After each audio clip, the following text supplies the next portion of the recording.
Mais uma vez, bom dia a todos, a paz do Senhor Jesus Cristo. Vamos abrir nossas Bíblias neste momento da liturgia no livro do profeta Miqueias. Livro do profeta Miqueias, capítulo 7. Vamos ler alguns versos, na medida do possível, dentro do tempo que nos é estabelecido, nós vamos explanar, apreciar, degustar esta profecia, sermos iluminados pelo Espírito Santo e recebermos a orientação necessária para estes dias difíceis. Livro do profeta Miqueias, capítulo 7, verso 1, assim nos diz: Ai de mim, porque estou como quem colhe as frutas do verão, como os que rebuscam na vinha. Não há cacho de uvas para comer, nem figo novo, que tanto desejo. O homem piedoso foi aniquilado da terra. Não há sequer um justo entre os homens. Todos armam ciladas para derramar sangue. Cada um caça seu irmão com uma armadilha. As suas mãos são aptas para fazer o mal. O príncipe e o juiz exigem suborno, os nobres impõem seus próprios desejos, todos eles tramam o crime. O melhor deles é como o espinheiro, o mais justo e pior que uma cerca de espinhos. Chegou o dia anunciado dos seus vigias, o dia de castigo agora começará a sua confusão. Não creais no amigo, nem confieis no companheiro. Tende cuidado com os que dizeis, até para aquele que vos abraça. Pois o filho despreza o pai, a filha se levanta contra a mãe, e a nora contra a sogra. Os inimigos dos homens são os da própria casa. Eu, porém, confiarei no Senhor, esperarei no Deus da minha salvação. O meu Deus me ouvirá. Não te alegres ao meu respeito, inimiga minha. Quando eu cair, me levantarei. Quando eu estiver em trevas, o Senhor será a minha luz. Suportarei a ira do Senhor, porque tenho pecado contra Ele, até que Ele julgue a minha causa. Execute o meu direito, ele me tirará para a luz e eu verei a sua justiça. Veja no verso 18, 7, 18. Quem é Deus semelhante a ti, que perdoas a maldade, te esqueces da transgressão, da remanescente da tua herança? O Senhor não retém a sua ira para sempre, porque ele tem prazer na misericórdia. Tornará a ter compaixão de nós. Pisará as nossas iniquidades, as nossas maldades, nos lançará todos os nossos pecados nas profundezas do mar. Mostrará a fidelidade a Jacó e o amor a Abraão, conforme juraste aos nossos pais desde os dias antigos. Deus Altíssimo, Deus de amor, Deus de poder, te louvamos por esta palavra, te louvamos por esta exortação. Te louvamos porque a palavra do teu profeta Miqueias veio a nós nessa manhã e nos enche de esperança. A certeza de que nossos pecados serão perdoados, se assim confessados e abandonados. Ó Santo Espírito, louvado seja por essa orientação. Estamos num momento de crise, em momentos difíceis, mas sabemos que o Senhor está diante de nós. O Senhor confirma o selo e as promessas sobre as nossas vidas, em nome do Senhor Jesus Cristo. Eu te suplico, assim como Miqueias, me reveste, me protege com o teu Santo Espírito, me cerca com cerca de fogo, me guarda do mal, Senhor Jesus Cristo. Use a minha vida e os meus sentidos, eu os coloco à tua inteira disposição nessa manhã. Abençoe a todos que estão aqui na Remanescente Cristã Filadélfia. Visita, Senhor Jesus Cristo, com poder, com libertação, com salvação a todos que nos assistirem pela plataforma do YouTube, em nome do Senhor Jesus Cristo. Protege nossas vidas, protege os nossos familiares, Protege o teu povo, Senhor Jesus Cristo, nos 4 cantos da terra. Assim te suplicamos e glorificamos neste momento o Deus Altíssimo, o Senhor Jesus Cristo e o Santo Espírito. Profeta é porta-voz do Senhor. Profeta é boca de Deus no meio do povo. O Senhor muitas vezes leva os seus profetas para situações difíceis, para que em situações difíceis, em desertos, em vales dos exílios, eles possam ali, por meio do sofrimento, entenderem a maldade e a perversidade da natureza humana. O Senhor envia os seus profetas para salvar o seu povo e os seus eleitos que ainda estão nas garras da cegueira de entendimento, em região de trevas, como o próprio profeta Miqueias citam aqui. Muitos estão ainda em regiões de trevas. Nós temos o privilégio de termos conhecido ao Senhor Jesus Cristo, a verdade e a vida, e pelo poder do Espírito Santo fomos colocados em regiões celestiais, em regiões de luz. Somos raça eleita, sacerdócio real, nação santa, povo escolhido do Senhor, para pregoarmos as verdades e as virtudes daquele que nos chamou das trevas para a sua maravilhosa luz. Louvado seja, o Senhor escolhe os seus profetas, escolhe os seus servos eleitos para sofrer por amor ao seu nome. Como Pedro assim revelou, muitos dos profetas, munidos do Espírito de Cristo, desde Enoque, passando ali por Noé, pregando aos espíritos em prisão, aos que aguardavam a construção daquela embarcação, eles foram munidos pelo Espírito Santo e pregaram acerca de um juízo vindouro. Todos eles tinham em suas vidas o Espírito de Jesus Cristo. Como nos dias de hoje o Senhor Jesus Cristo já veio e cumpriu a missão da obra de expiação na cruz do Calvário, mas ele disse que enviaria alguém igual a ele, o Santo Consolador, o Paráclito de Deus, que está como ação de graça sobre as nossas vidas para nos capacitar para a salvação. E numa época como essa é muito importante observarmos que o profeta Miqueias está colocado, ele foi colocado num contexto onde ele vê tanta calamidade, tanta degradação, tanta degeneração, tanta corrupção em todas as instituições, da mais baixa às mais altas que controlavam o Estado e o governo, e ele vê: ai de mim, ai de mim. É importante nós entendermos o que significa ai de mim. O profeta tem que sentir aquilo que o nosso Deus sente, entre aspas. Não temos capacidade para tanto.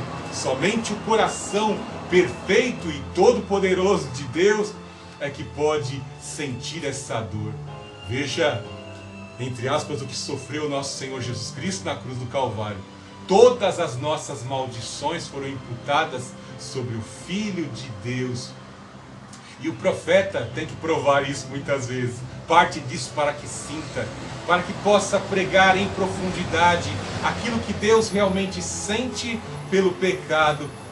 Haja vista que Oséias foi incumbido pelo Espírito de Deus a se casar com Gomer, uma mulher de prostituições, para sentir na pele o que é a dor do adultério, a dor de ser traído, a dor de suportar a infidelidade e às vezes de perdoar e mais uma vez e mais outra vez, conceder filhos a uma mulher prostituta, e o nome dos filhos representavam esta angústia e apontavam para a infidelidade de Gomer, que de certa forma representavam em sua totalidade os pecados da nação de Israel.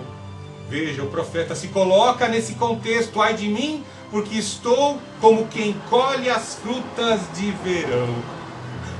Estamos chegando de mais um final de ano aqui no Brasil, somos privilegiados. Às vezes não temos dinheiro para comprar, mas vemos uma variedade de frutas. Quando você tem dinheiro para comprar, você vai na feira e ali compra muitas das frutas tropicais.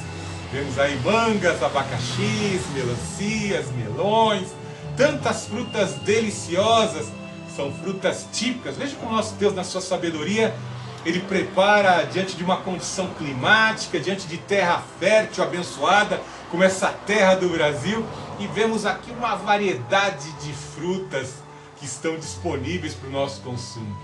Em regiões ali distantes de Deus e regiões distantes ali onde existe uma condição climática muito adversa, não temos a variedade de frutas que temos no Brasil e nem a abundância de água como temos.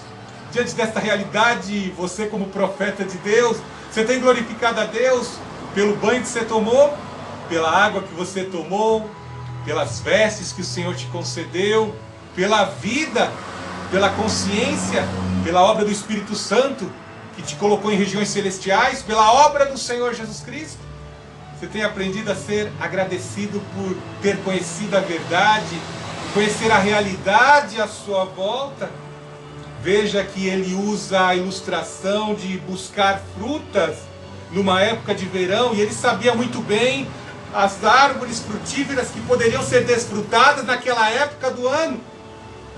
Terrível, né? E o que ele encontra lá? Como, na parte B do versículo 7:1, como os que rebuscam a vinha e não a caixa de uva para comer, nem figo novo que tanto desejam. É bem provável, ou certeiramente falando, que quando ele fala em figos e quando ele fala em videira, com base na correlação que outros profetas, munidos do mesmo Espírito da verdade, revelaram que as vinhas representavam a nação de Israel, a figueira representava a nação de Judá. Em especial, para que fique mais clara a tua mente, o Senhor Jesus Cristo, no período em que já se aproximava a data do seu sacrifício, nosso Deus ia revelando ao seu filho: está chegando a hora, está chegando a Páscoa, está chegando o teu sacrifício. E ele busca ali, porque ele busca da figueira um figo para comer, para degustar, mas a figueira só tinha a aparência, folhas verdes, uma árvore lindíssima, e o Filho de Deus procura um fruto e não encontra. O Senhor Jesus Cristo se associou à videira verdadeira, e nós que somos filhos de Deus, somos ramos. Vemos que a videira verdadeira representa Ele, o Espírito Santo é a seiva dessa figueira, e o Espírito do Pai é o podador e vai podando os ramos da videira para que nós possamos gerar frutos e esses frutos possam permanecer, indicando que esses frutos que permanecem são os frutos do Espírito que agradam a Deus, a bondade, a benignidade, a fidelidade, uma diversidade de dons que são explicados na carta aos Gálatas, capítulo 5, capítulo 5, e em segunda epístola de Pedro, capítulo 1, 7 virtudes ali explanadas. E o Senhor Jesus Cristo vem nessa manhã, assim como Miqueias chegou em sua época e procurava os frutos da estação de verão e não encontrou, bem assim o Espírito Santo vem de encontro à tua vida e pergunta: existem frutos em você onde eu possa me alegrar? Onde o Espírito da seiva que está sobre as nossas vidas possa se alegrar? Né? Veja que ele não encontra nem uvas para chupar e não encontra figos para comer. Impressionante, né? Mateus 21, versos 18 a 22 e Marcos capítulo 11 tratam desses versículos e ajudam a compreender a profecia, aonde o profeta quer chegar. Veja que ele fala que não encontra isso, ele não encontra esses frutos. Veja que ele correlaciona esses frutos com pessoas da sociedade. Se tornou uma raridade. Veja que naquela época do profeta, em meio ao povo de Deus, já se não encontravam mais homens piedosos, homens íntegros, homens justos.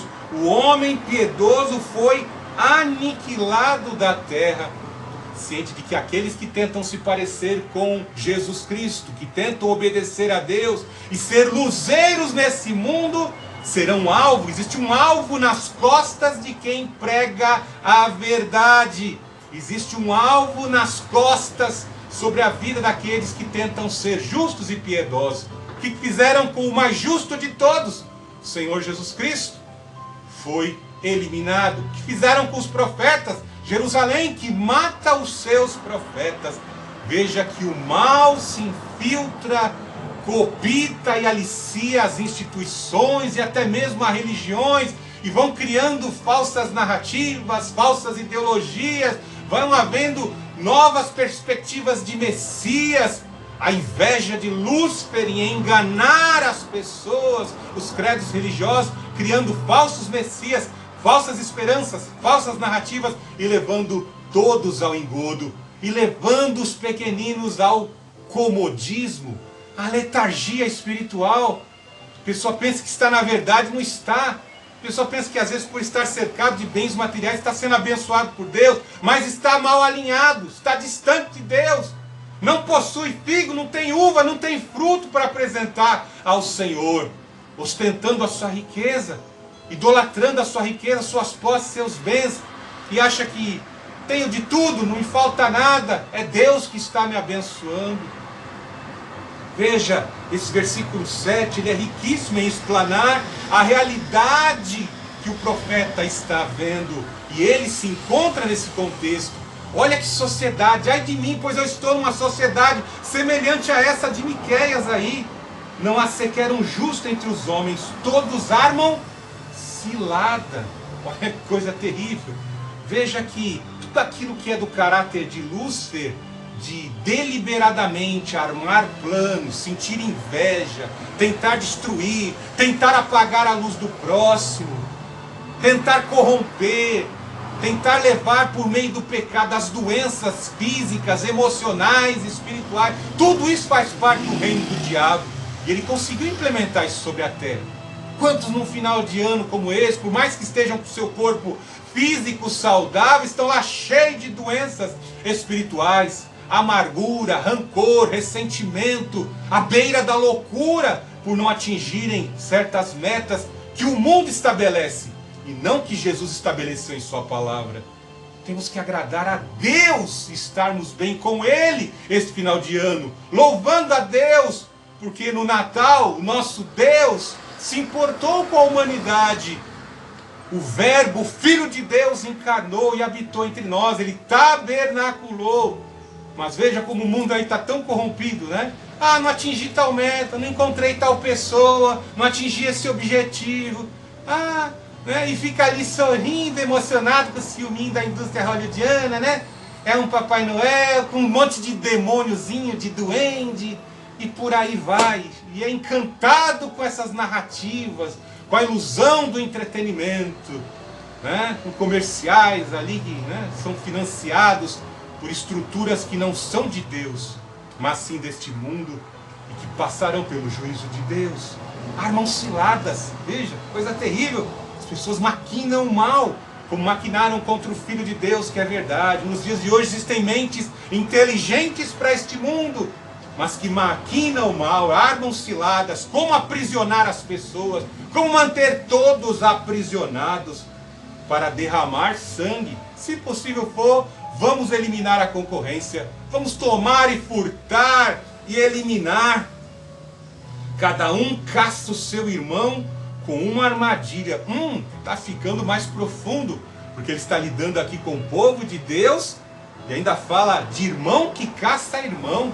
Quão terrível é, dentre todos os filhos de Jacó, de Israel, às vezes receberem mensagens como essa, né?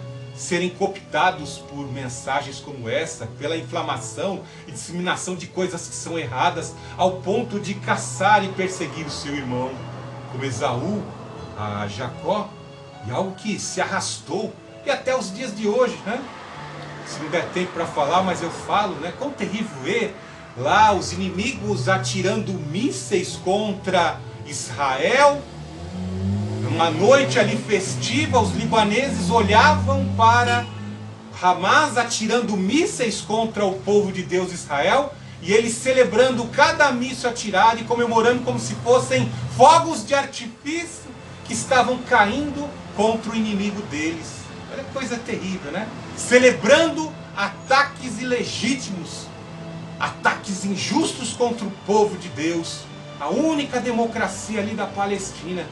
E os inimigos festejando, dando risada, que Israel estava sofrendo um bombardeio do inimigo, né? Veja que coisa terrível. Verso 7:3, as suas mãos são aptas para fazer o mal.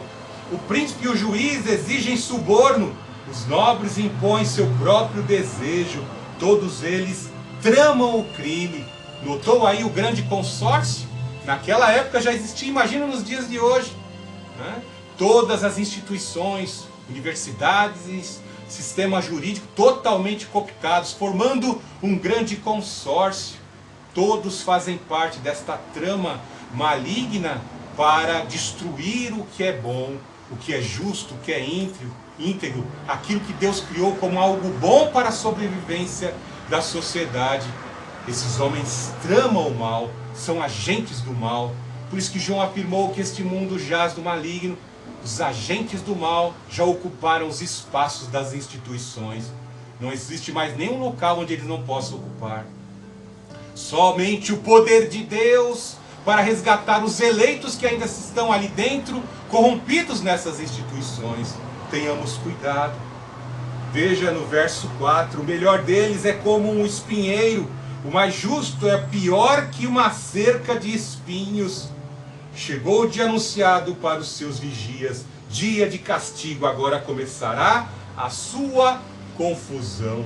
Na parte A do versículo ele usa o caráter dessas pessoas corrompidas, dessas pessoas que tramam o mal, deliberadamente praticam a injustiça e a perversidade. Ele compara com o espinheiro. Quem cuida do seu jardim sabe muito bem. Certas vezes eu, aqui com a minha esposa, nós saímos para namorar um pouquinho ali no parque do Jardim Sapopemba, aqui na capital de São Paulo, Zona Leste. E nós, às vezes, vamos coletar algumas frutinhas ali, né? Algumas frutinhas, amoras, na certa época do ano em que essas frutinhas assim desabrocham, né?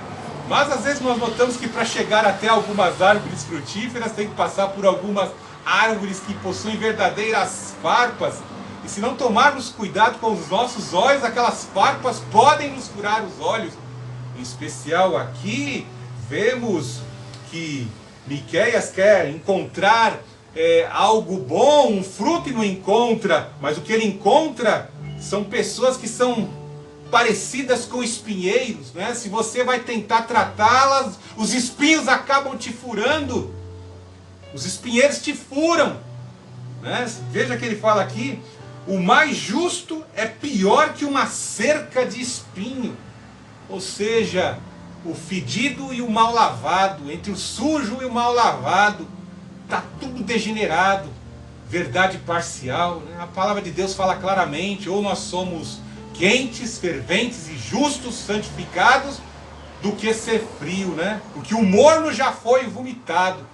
O morno já fez a opção de não escolher entre o certo e o errado. Ele se absteve, ele protela decisões. Mas é terrível, né? Mostra claramente aqui que aquele que está em cima do muro, que é morno, que é esse meia culpa, né? Meia boca, ele é pior que uma cerca de espinho. Já está condenada. Não produz nada que se aproveite, não produz frutos, somente machuca as pessoas. Aquele que tenta se aproximar para tratar, se fere com os espinhos. É muito grave isto que Miqueias está falando. Veja, não criais no amigo, nem confieis no companheiro, tende cuidado com o que dizeis, até para aquele que vos abraça. Notemos que eles, além de olhar para as instituições superiores, para o Estado aparelhado pelos agentes do mal, né? Instituições jurídicas de ensino corrompida, aí ele começa a descer dentro da pirâmide social e ele vê ali as relações interpessoais. Não creais no amigo, não dá para confiar. As pessoas hoje agem com desconfiança. Certas culturas muito desenvolvidas, como eu acho a dos japoneses, às vezes eles vêm aqui para o Brasil e eles ficam desconfiados. Ou como a notícia que eu vi no Instagram aqui, que muitos brasileiros estão buscando asilo lá no Paraguai, mas estão impressionados. Poxa, se esses daqui são os que saem foragidos buscando asilo aqui no Paraguai, que cultura mais torta é essa? Trazem vergonha pelo seu comportamento, pela forma de se vestir, mostrando a que ponto está a cultura aqui no Brasil, totalmente degenerada, trazendo de forma explícita aquilo que Jesus Cristo disse, que nos últimos dias seriam como dias de Sodoma e Gomorra. Sociedades conservadoras ficam assustadas e espantadas com a cultura daqueles que saem do Brasil e se dizem conservadores, estão do lado direito. Completamente assustador. Então veja, não criais no amigo, nem confieis no companheiro. Tende cuidado com o que dizeis, até para aquele que vos abraça. Por aumentar da iniquidade o amor de muitos, esfriará. Ai daquele que diz que o justo é injusto, que o errado é certo, que o certo é errado, distorcendo e corrompe as virtudes. Ai daquele que propaga o relativismo, que tenta colocar em pé de igualdade a justiça de Jesus com a corrupção de falsos líderes, pessoas imundas, pecaminosas, que não vão entrar no reino do céu e tentam colocar em pé de igualdade com o Senhor Jesus Cristo. Lúcifer é o invejoso, e ele está no coração de muitos que tentam se parecer com Jesus, e engodam com suas narrativas, discursos, com seus livros, com a sua vã filosofia. Cuidado, esse que vos abraça, tenha discernimento, peça ao Senhor Jesus Cristo. Senhor Jesus Cristo, estou me relacionando, estou num ambiente de trabalho, existe diversidade de credos religiosos. Senhor Jesus Cristo, me dá discernimento. Senhor Jesus Cristo tinha muito desse discernimento e ensina para os seus discípulos. João é um grande exemplo, porque ele estava atento ali, ele que preparou o local da ceia juntamente com Pedro, e ele estava atento ali quando ele via um dos discípulos roubando a bolsa de ofertas missionárias que o Senhor Jesus Cristo recebia. Então cuidado quem você abraça. Paulo fala, não te precipites a impor as mãos sobre ninguém, bispo de Éfeso, Timóteo. Não te precipites. Coloca o cara sob observação, coloca a obreira sob observação. Dia de chuva, vem na igreja. Dia de luta, de dificuldade, mantém firme nos cultos de oração. Gosta de estudar a palavra de Deus. Ou quando vem a crise como essa que nós estamos passando no Brasil, a pessoa dá linha. A pessoa desanima. Segunda-feira eu estava pregando lá na Catedral, Assembleia de Deus São Mateus, ali a sede. E nós vemos lá as irmãs perseverantes, né? Não houveram muitas faltas. Não houveram muitas faltas, porque todas as que começaram desde o começo do ano estavam ali firmes comemorando, sempre frequentes. Tem igrejas que são privilegiadas, que possuem ali irmãs que são firmes, né? Quero mandar aqui, aproveitar e mandar um abraço para o pastor Davi, que lá me recebeu também na sua casa, fez um banquete para mim na última segunda-feira, ficou aqui eternizado. Muito obrigado, pastor.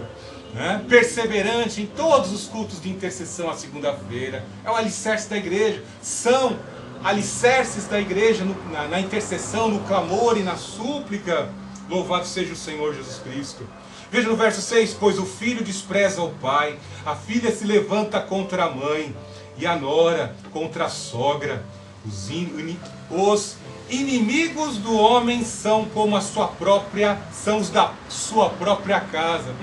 Lembrou daquela narrativa inescrupulosa que se ensina nas universidades, de um filho das trevas chamado Karl Marx? Ele pregava isso daqui, né? Como destruir o capital. Vamos implementar, a começar dentro da própria casa, inimizade entre os filhos e o pai. O conflito de classes tem que começar dentro de casa. O bicho é tão maligno que ele encontrou conflito de classe até entre os insetos e utilizou o discurso dos insetos para inflamar a família, para inflamar as instituições e corromper todo o tecido social. Marx não é um economista. Muito pelo contrário, não constrói uma economia forte, ele destrói a economia. Onde essa ideologia foi implementada, ocorre miséria e destruição. Veja o que Deus está dizendo em oposição a essa ideologia. Espírito de Satanás, de separação. Ele tentou isso lá no céu e de lá ele foi derrubado. A sogra aí, ó, mãe com a sogra contra a nora, a mãe contra os filhos, contra a filha e vice-versa. Destruição da família.